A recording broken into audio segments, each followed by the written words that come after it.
And for more, let's bring in Pennsylvania Congressman Scott Perry. Congressman, great to talk to you again. Let's get right to it. The president bringing home, call it the yen, the yuan, the bacon, the moolah, whatever it is, but bringing home investments that, while the shutdown will end, will continue to result in more jobs, more investment, more business transactions. That's a big long-term play. I say that's an advantage for the Republicans. It's an advantage not only for Republicans, but more importantly, it's an advantage for the whole country. And what's on display is the fact that it's easier for the president to reach deals with the communist leader of China or with the terrorists in the Middle East than it is with the Democrats in Washington, D.C.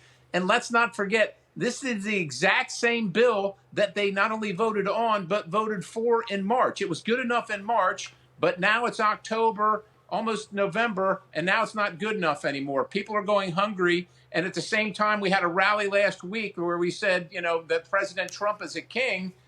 But, if President Trump were a king, he would just wave his magic wand and all these things would be fixed. It requires the legislature to be there, and they don't want to be there. He can't have it both ways. You can't say he's a king and then say that he can't, that he can't do anything because you won't let him. Which one is it?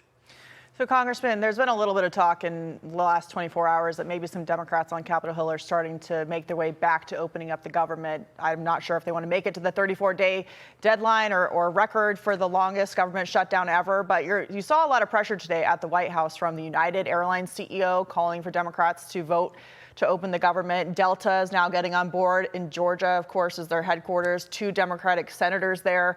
I know that you're on the House side, but are you hearing anything about which Democrats are maybe thinking of coming to their senses and opening up the government? Well, I think that all of them are really thinking about it, especially as SNAP benefits fail to go out. And I live in Pennsylvania, where our governor could literally use the rainy day fund, but is acting like he can't do anything to fix it. And of course, people that are suffering are saying, hey, this is enough of this carrying on. What's on the other side of this? Like, why are you shutting the government down? They don't even understand why. They don't get that Chuck Schumer's afraid of AOC and that Hakeem Jeffries is afraid of his primary opponent. Well, people are going without on Halloween. They don't think it's worth it. Congressman, and to pick up on what you're talking about with the gap possibility for the states, where SNAP funding runs out, states that have been responsible and are willing can actually pay that gap difference if they're able. Problem is, I started analyzing the states, and blue states with long-term unfunded liabilities, pension fund contribution problems, and more don't have that ability. So Democrat failures are piling on top of this with the government shutdown. Yeah, they're just making matters worse, not only for citizens that are struggling to get by, but for themselves coming into next year's election. They're going to be on the ballot, too, and they're going to have to explain this. I come from Pennsylvania, and we have a surplus here, but Governor Shapiro is out running for president as opposed to being here fixing the SNAP problem, which he could do temporarily until his colleagues in the Senate. And look, John Fetterman's from Pennsylvania. He's voting to open the government over and over and over again, but his friends in other states that should be doing it refuse to because they want the leverage. All right, new Democrat whining, of course, that's to be expected. His benefits are set to dry up on Saturday, right, Katie? Yeah. And the new talking point just dropped. Republicans are starving the children. Watch this. The President of the United States has a new MAHA agenda. Instead of Make America Healthy Again, it's the Make America Hungry agenda. Trump is telling 15 million hungry children, eat dirt.